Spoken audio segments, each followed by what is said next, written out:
Bismillahirrahmanirrahim. Assalamualaikum warahmatullahi wabarakatuh. Bagaimana kabar antum semua hari ini? Alhamdulillah, luar biasa. Tetap sehat, tetap semangat. Allahu Akbar. Yes. Alhamdulillah, hari ini kita dapat kembali melaksanakan pembelajaran kita pada tema 5, subtema 3, pembelajaran 1 dan 2, yaitu mengenai keseimbangan ekosistem.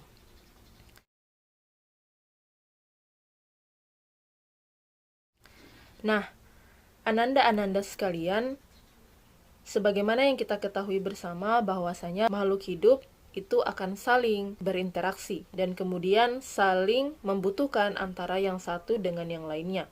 Sebagaimana pada pembahasan kita sebelumnya, yaitu mengenai simbiosis, yaitu hubungan antara dua makhluk hidup.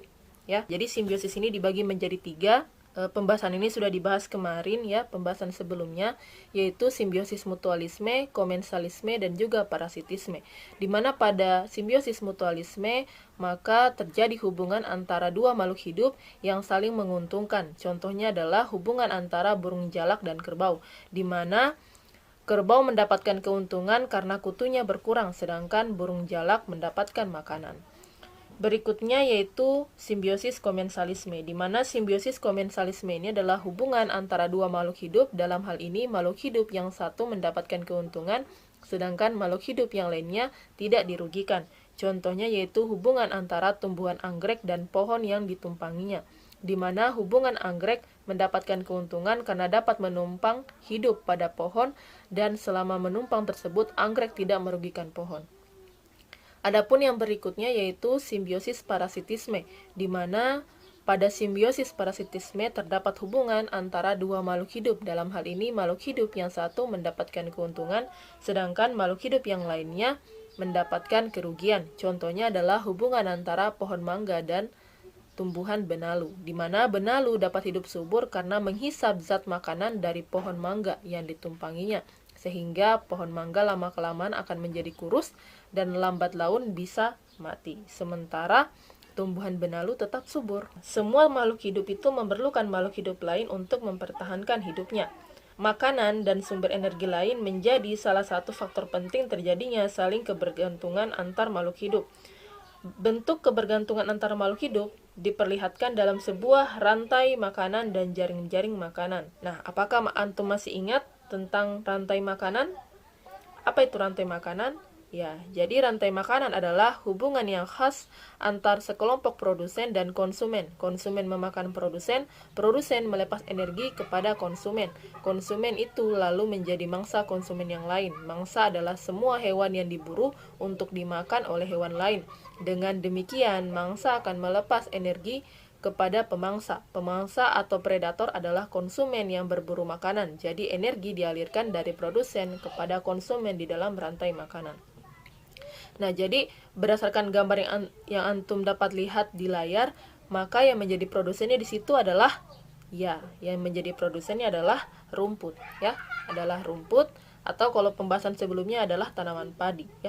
Kemudian yang menjadi konsumen satunya adalah belalang, ya. Kemudian yang menjadi konsumen duanya adalah katak. Jadi belalang memakan rumput, kemudian belalang akan dimakan oleh katak. Berikutnya konsumen tiganya yaitu ular, ya, di mana ular ini akan memakan katak. Nah, kemudian ular ini akan mati dan kemudian diuraikan oleh jamur dan menjadi sumber bagi tanaman padi ataupun rumput untuk subur dan berjalan secara teratur, ya, seperti itu terus menerus. Nah, kemudian di dalam sebuah ekosistem juga terdapat hubungan antar beberapa rantai makanan yang terjadi. Satu jenis hewan dapat terlibat dalam beberapa rantai makanan. Demikian juga dengan produsen. Kumpulan dari beberapa rantai makanan itu dinamakan dengan jaring-jaring makanan.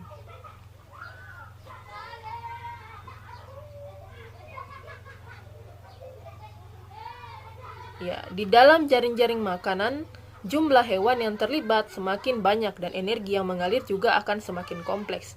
Pada jaring-jaring makanan dimungkinkan terjadi persaingan antar makhluk hidup, baik di dalam rantai makanan maupun di dalam jaring-jaring makanan. Setiap komponen yang ada dalam jaring-jaring makanan saling mempengaruhi antara yang satu dan yang lainnya.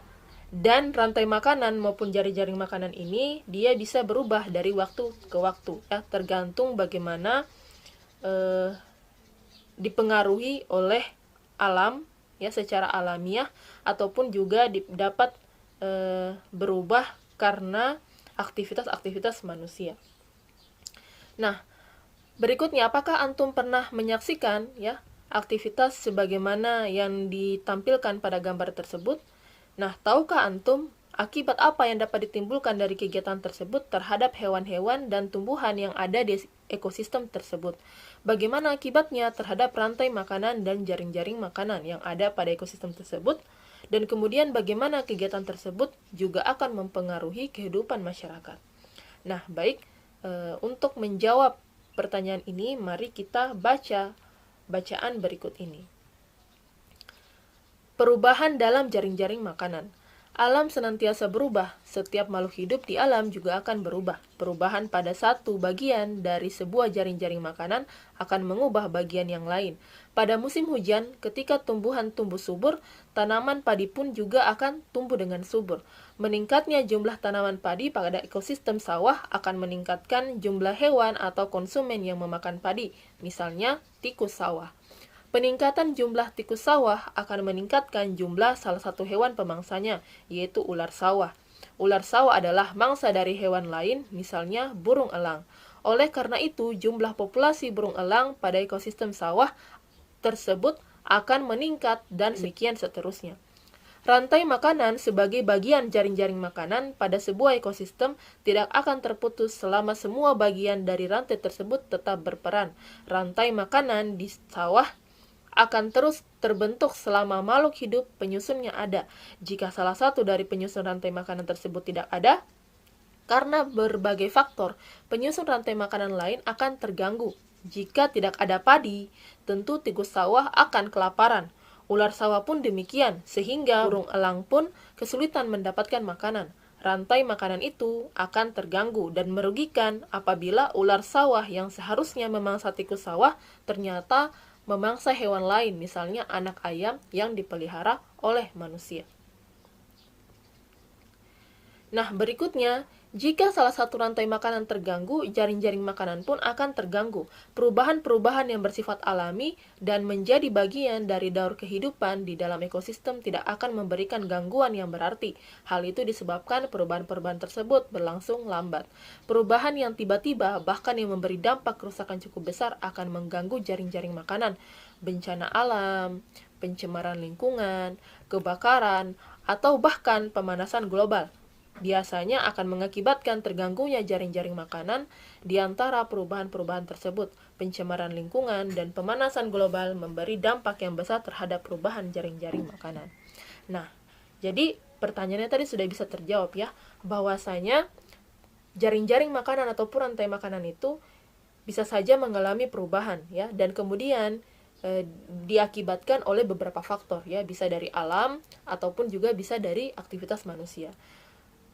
Perubahan yang diakibatkan oleh alam tidak akan membawa gangguan yang berarti kepada rantai ataupun jaring-jaring makanan. Ya, misalnya karena pengaruh hujan ataupun kemarau. Tetapi yang memberi dampak yang cukup besar itu adalah aktivitas manusia, yaitu aktivitas-aktivitas yang bisa merusak, ya, misalnya membuang sampah di sembarang tempat, ya, ataupun pabrik-pabrik yang itu membuang hasil limbahnya di lautan, ya, maka tentunya akan mengganggu rantai ataupun jaring-jaring makanan yang ada di laut.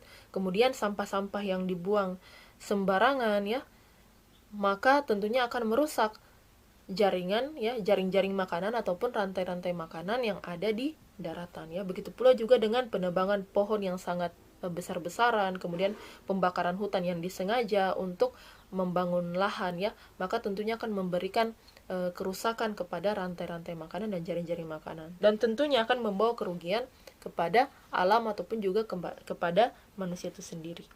Nah, jadi cintailah alamnya kita, jagalah alamnya kita dengan sebaik-baiknya, karena semuanya itu adalah karunia dari Allah, ya.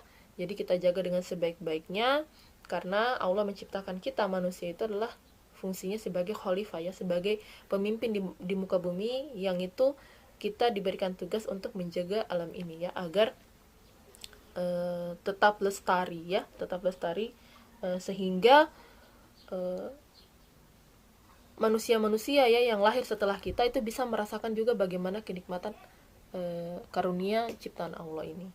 Nah, baik, itu saja mungkin pembahasan dari Bu Fatma hari ini. Semoga bisa membawa manfaat untuk antum. Dan juga Bu Fatma ucapkan syukron jazakumullah khairan kasiron atas perhatiannya. Dan Bu Fatma tutup dengan ucapan wassalam.